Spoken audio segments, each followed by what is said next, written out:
Addis Abeba, après la session ordinaire de l'Union africaine, le Premier ministre Ousmane Sonko a enchaîné les audiences avec les personnalités présentes, le président de l'Angola, le directeur Afrique de l'OMS, le secrétaire adjoint de l'OCDE et le vice-président de la Gambie. Synthèse avec nos envoyés spéciaux Khalidou Bey et Aramda. Au deuxième et dernier jour de la session ordinaire de l'Union africaine, les échanges ont prévalu dans l'agenda du Premier ministre João Manuel Lourenço est le président sortant de l'Union africaine. Président de l'Angola, il est reconnu défenseur de l'intégration. Avec le Premier ministre Ousmane Sonko, les sujets de panafricanisme, d'intégration et de coopération bilatérale trouvent toujours toute leur place. L'économie était d'ailleurs au centre de l'audience avec l'OCDE, l'Organisation de coopération et de développement économique. On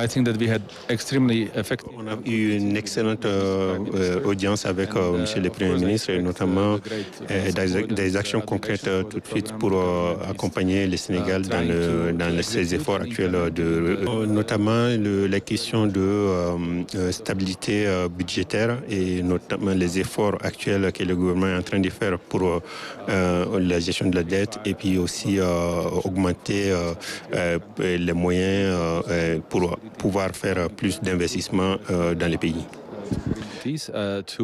L'OCDE a les instruments nécessaires et aussi l'accompagnement nécessaire pour pouvoir appuyer les efforts actuels que le gouvernement est en train de faire pour pouvoir vraiment solutionner les différents problèmes du pays et surtout créer plus d'opportunités dans les pays.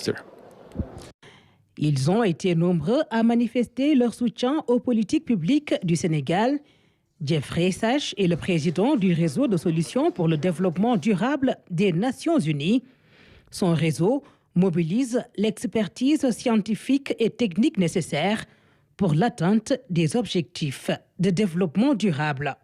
Dans ce registre de collaboration et de soutien, la Fondation Susan Thompson Buffett est aussi venue voir le Premier ministre.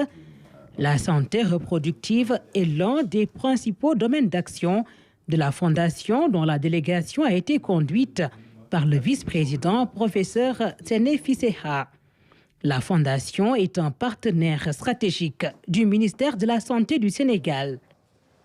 Les questions de santé étaient aussi au menu des échanges avec Mohamed Janabi, directeur Afrique de l'Organisation mondiale de la santé. C'est dans la plus grande cordialité que le Premier ministre a aussi reçu le vice-président de la Gambie, Mohamed B.S. Diallo. La Gambie et le Sénégal, des républiques sœurs et amies qui partagent une coopération unique.